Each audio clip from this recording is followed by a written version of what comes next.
Hello,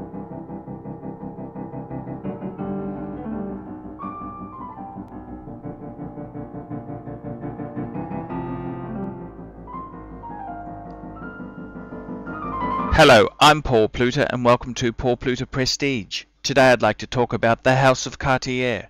That's right, that extraordinary jeweler and watchmaker. And Cartier can be remembered for its signature piece, the Cartier Tank. The Cartier Tank watch, designed after a World War I Renault tank. And this design classic continues to be the strong design icon that it was from so many years ago.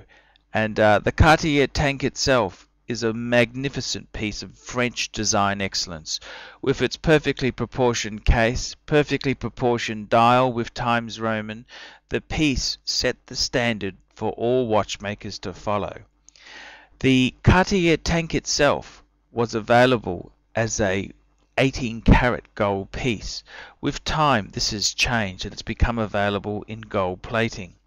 But the original design classic, the Louis Cartier 18-karat yellow gold men's watch, is a design classic that is a very, very gorgeous Cartier piece.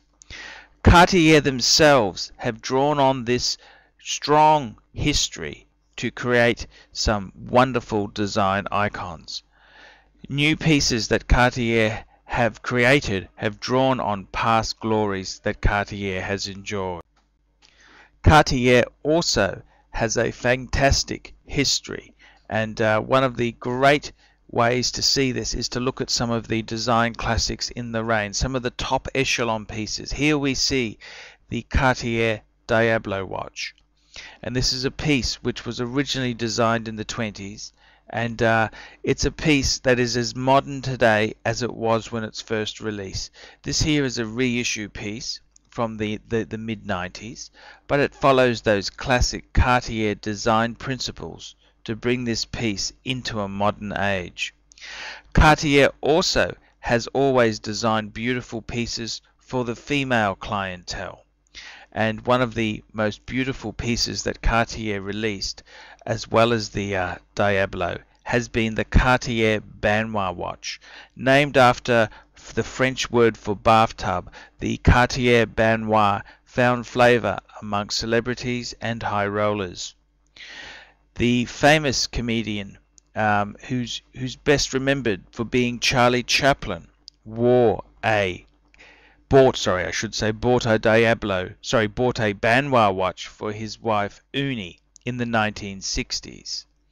And it's with such design excellence you can see why this brand has found flavor amongst celebrities and famous people. Cartier also has many pieces which have represented the time they're from. Here's a 70s Cartier Ceinture, and it's very, very beautiful in its 18-karat gold case. In the middle 70s, however, Cartier realized they needed to expand to the middle class masses that were after luxury type goods. Cartier released the Musty Cartier range, and they also brought in steel and two-tone line for their traditional Cartier flagship range. Here we see the Cartier Panther in steel and gold, and this piece here came out in the late 70s. This piece was quartz. This piece was designed to represent the fur coat of a panther feline, and you can see the French design excellence in this gorgeous. Cartier's release of two-tone pieces continued, and it also complemented the 18-karat yellow gold range, as well as spawning a steel version without any gold at all. Cartier has always been at the forefront of design excellence, and pieces like this here are a testament to that commitment to style and design. Some pieces have aged. This Panther here, in a modern context, is a wee bit small. It's also quartz, and it is fairly 80s, 90s type piece. But this type of design icon can only come back into fashion once the appreciation for that time is experienced. Other great pieces that Cartier released in the 70s include the fabulous Cartier Santos. The Cartier Santos is famous for exposing its screws and was available in steel, steel and gold, and solid gold. Many people use this piece here as a sports / upmarket type of watch for all sorts of leisure pursuits and activities. Whilst this piece was available in steel and two-tone, one should never forget that Cartier did continue its craftsmanship of this piece in solid 18 karat gold. The 18 karat gold version is truly amazing and just brings this brand up a notch. The 18 karat gold version was a piece produced in very small numbers, but it should be appreciated for the design icon that the Santos range represents. Cartier has never shied away from using precious metals, and it's with such form that Cartier also reintroduced the classic Cartier Tank basculant in the 90s.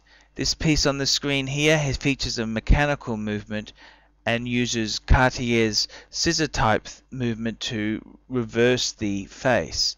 This is Cartier's answer to the Jaeger-LeCoultre Reverso piece. Cartier themselves had a long association with Jaeger-LeCoultre as they secured many movements for their early tanks from this supplier. Cartier itself, whether it's a tank basculant or a Santos, represents some of the leading types of wristwatches available in today's market. Cartier is a design house favored by the rich and famous, and it's easy to see why this brand continues to be popular and strong among. Cartier has such a strong history, and it's easy to see why this brand keeps coming up and up again with celebrity and millionaires. Cartier is a great brand, and I can only see this brand getting stronger with time. I'm Paul Pluter from Paul Pluter Prestige. Tell me what you think of the House of Cartier.